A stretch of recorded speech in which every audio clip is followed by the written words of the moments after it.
The afternoon sun stretched over the small village like a warm embrace, painting the bamboo fences in soft gold.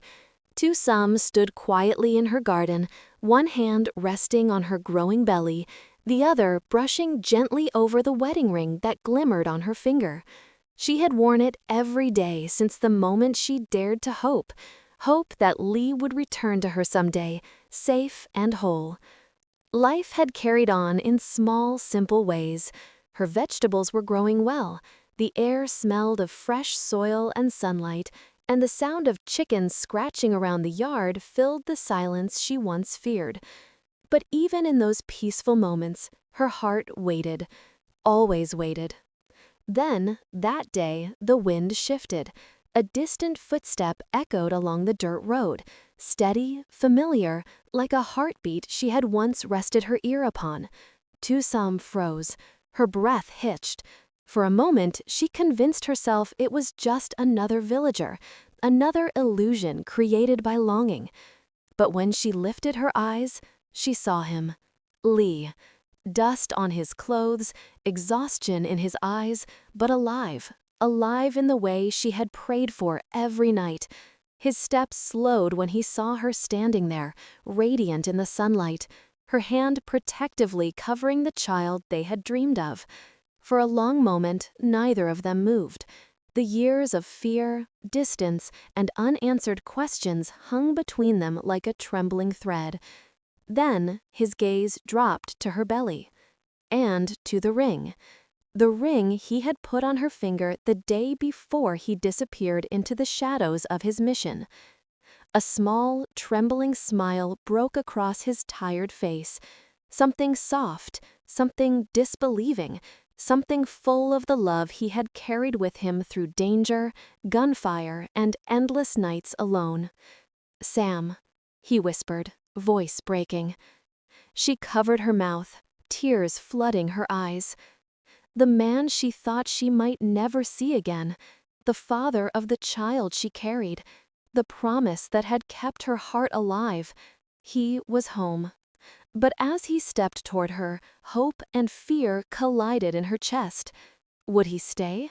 Was he truly safe? Or would this reunion be just a fragile moment before another storm? Tusam held her breath.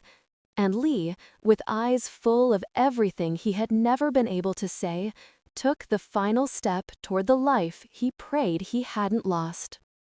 Lee stood there in the quiet room long after Tusam had finished speaking, the early afternoon sunlight brushing softly across his face, as if even the sun itself didn't dare interrupt the moment. Her words kept echoing in his mind, the hardships she endured, the loneliness that wrapped around her nights, and the baby she carried with a courage so gentle it almost broke him. Tusam did not cry. She simply looked at him with the kind of calm strength that came only from surviving pain alone. And Lee, who once thought he understood loss, suddenly realized he had never truly felt its sharpest edge until now, when he understood what his absence had cost her. "Why didn't you tell me earlier?" he finally asked, his voice barely above a whisper. Tusam lowered her gaze. "Because I thought, if you never returned, it would hurt less to pretend you weren't coming back for me." The confession struck him straight through the heart. For a moment, he forgot to breathe. He stepped closer, slow enough for her to stop him if she wanted to, but she didn't. The room, the past, the fear, everything seemed to collapse into the space between them. "I came back for you," he said, and every word trembled with truth. "Tusam, I crossed oceans for you." But Tusam only shook her head lightly, touching the wedding ring on her finger. "Your return, it's too late, isn't it?" Lee's breath faltered. The ring, that delicate gold band, shimmered with a meaning heavier than any storm he had survived. His eyes traveled from her hand to her belly, where new life rested, innocent and unaware of the tangled history surrounding it. "Is he good to you?" Lee asked, forcing his voice steady. A soft smile touched her lips, small but sincere. He is kind. He protects me. He stood by me when I had no one.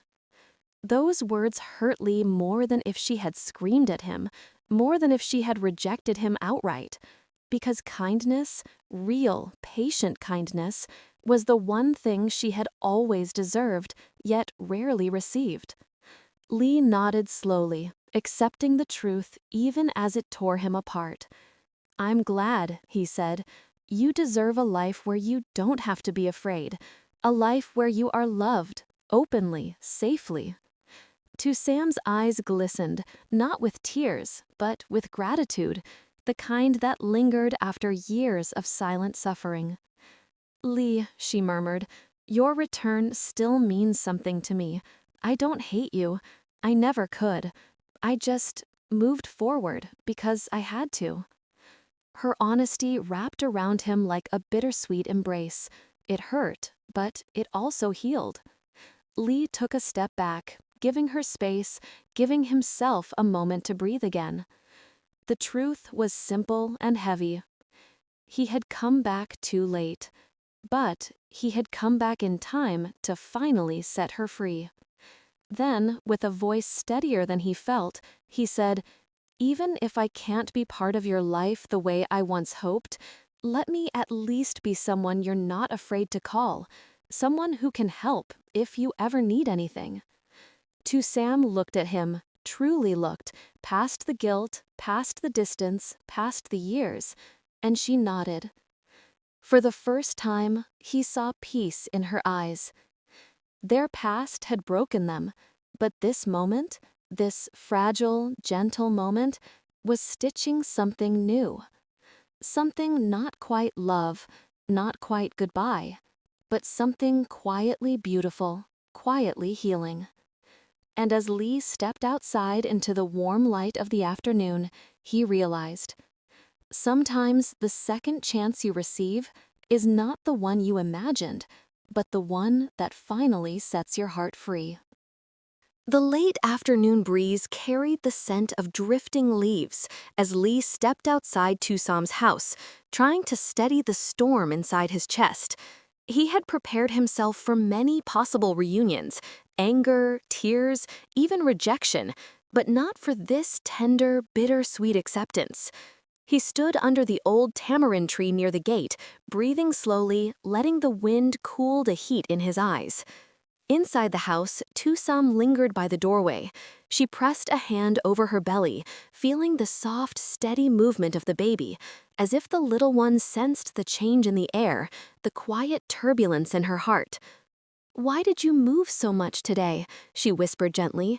"Is it because he came back?" A small kick answered her. Her breath trembled. Just then, the sound of a motorbike approached, familiar, steady, and warm. It was him, the man she married, the one who held her hand when she felt her world collapsing, the one who quietly built the life she now depended on. Min stepped off his bike with a basket of vegetables and a bag of medicines in hand. He was a simple man, not wealthy, not powerful, but his eyes always carried a patience that many people never learn to give. He noticed her standing silently in the doorway. "Sam, are you okay?" he asked, walking closer, his voice filled with quiet concern. Sam opened her mouth to answer, but before she could speak, Min's eyes shifted past her shoulder, toward the tamarind tree, toward Lee. Their eyes met for the first time. The air tightened, a thin thread pulled taut between past and present. Lee straightened, offering a gentle nod, respectful, restrained, acknowledging boundaries he had no intention of crossing. Min didn't speak at first. He studied the stranger before him, the posture, the quiet pain visible even from a distance. And Sam, sensing the tension, stepped forward. "Min," she said softly, "this is Lee. He's someone from my cast." Min's jaw tightened for a moment, a very human reaction, not of jealousy, but of protectiveness. Not against Lee, but for Sam. Lee, not wanting to deepen the tension, took a step closer and bowed politely. "I'm sorry for showing up this way," he said calmly. I only wanted to make sure she was living well. I don't want to disturb her life or yours." Min looked at him for a long moment, not with hostility, but with the kind of man-to-man consideration that weighed truth more than pride. And then, unexpectedly, Min asked, "You're the one she kept waiting for, aren't you?" Tusam froze. Lee's breath caught. But Min didn't sound angry. He sounded sad and understanding. "Yes," Lee admitted quietly, "and I'm also the one who failed her." The honesty hung between them like a fragile bridge. Min took a slow breath, then nodded, a small gesture of acknowledgement. "People make mistakes," Min said softly, "but she has suffered enough. I won't let her suffer again." Tusam felt her heart tremble at his words. She touched Min's arm gently. Lee swallowed hard, then replied with a steady voice, "I know. And I'm grateful she found someone who could give her what I couldn't. I won't interfere with her life. I came only to ask for her forgiveness and to see with my own eyes that she is safe." The sincerity in Lee's voice made Min's shoulders loosen slightly. He understood something in that moment. This man was not here to destroy their peace. He was here to let go. Then something unexpected happened. The baby moved again, a strong, sudden kick. Tusam winced and placed a hand on her belly. Immediately, both men instinctively stepped toward her. "Are you okay?" they asked in unison. Their voices, one from her past, one from her present, wrapped around her like a protective shield, startling but strangely comforting. Tusam exhaled softly.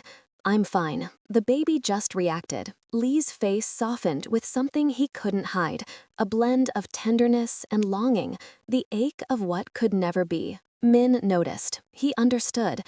But instead of anger, he placed a gentle hand on Tusam's back and said softly, "She needs rest.